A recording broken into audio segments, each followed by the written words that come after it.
안녕하세요. 오늘도 전 세계 환경 이슈를 전하는 리필미 3분 뉴스입니다. 러시아 우크라이나 전쟁으로 인해 유럽을 중심으로 심각한 에너지 수급난이 벌어지고 있는데요. 국제 정세가 어지러운 가운데 세계 각국의 에너지 안보 문제 우려가 커지고 있습니다. 우리나라도 예외는 아닙니다. 에너지 안보란 무엇이며 이러한 상황을 해결할 수 있는 방안은 무엇일까요? 리필미 기자가 전합니다.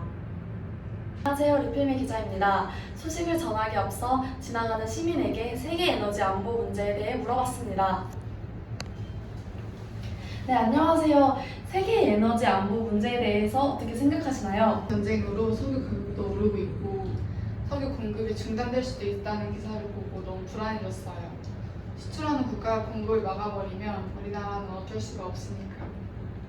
에너지 안보는 적정한 가격에 충분한 물량을 확보하는 것으로 국가 안보와 직결되어 있는 국가의 중요한 정책 중 하나입니다. 에너지 안보 문제는 에너지 공급 단절로 인한 군사, 경제, 산업 등 국가 전반의 문제입니다. 우리나라는 특히 에너지의 약 90%를 수입에 의존하고 있어 에너지 안보 중요성이 매우 큰 국가입니다. 에너지 안보 문제를 해결할 수 있는 방안은 바로 대체 에너지 개발입니다. 대체 에너지란 원자력 에너지, 수력 및 풍력 등을 포함한 재생 에너지, 연료 전지, 수소 에너지 등을 말합니다. 에너지 안보 문제의 주 원인은 에너지 분포의 불균형입니다.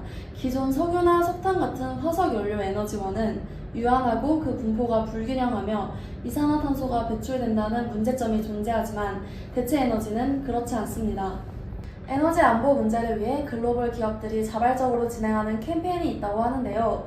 아리백은 기업이 사용하는 전력의 100%를 2050년까지 태양광, 풍력 등 재생에너지로만 충당하겠다는 국제 캠페인입니다. 2022년 7월 말 기준으로 아리백에 가입한 전 세계 기업은 구글, 애플, 제너럴 모터스, 이케아 등 376곳으로 한국 기업은 2020년 6곳에서 2년 만에 21곳으로 증가했습니다. 이는 미국, 일본, 영국에 이어 네 번째로 많은 수치입니다. SK그룹을 시작으로 미래에셋증권, KB금융그룹, LG에너지솔루션 등이 동참했고 2022년 들어 현대자동차, 기아, 현대모비스, KT, LG이노텍 등이 합류했습니다. 위와 같이 대한민국도 대체 에너지 사용 증대로 에너지 안보 문제를 해결하기 위해 힘쓰고 있습니다. 설명 감사합니다. 에너지 안보에 있어 대체 에너지가 그렇게 중요한 줄 몰랐는데 정말 중요하군요. 대체 에너지 사용이 더욱더 증대되어 우리나라가 에너지 안보 문제 걱정 없는 국가로 거듭났으면 좋겠습니다. 이상 리필미 3분 환경 뉴스였습니다. 시청해주셔서 감사합니다.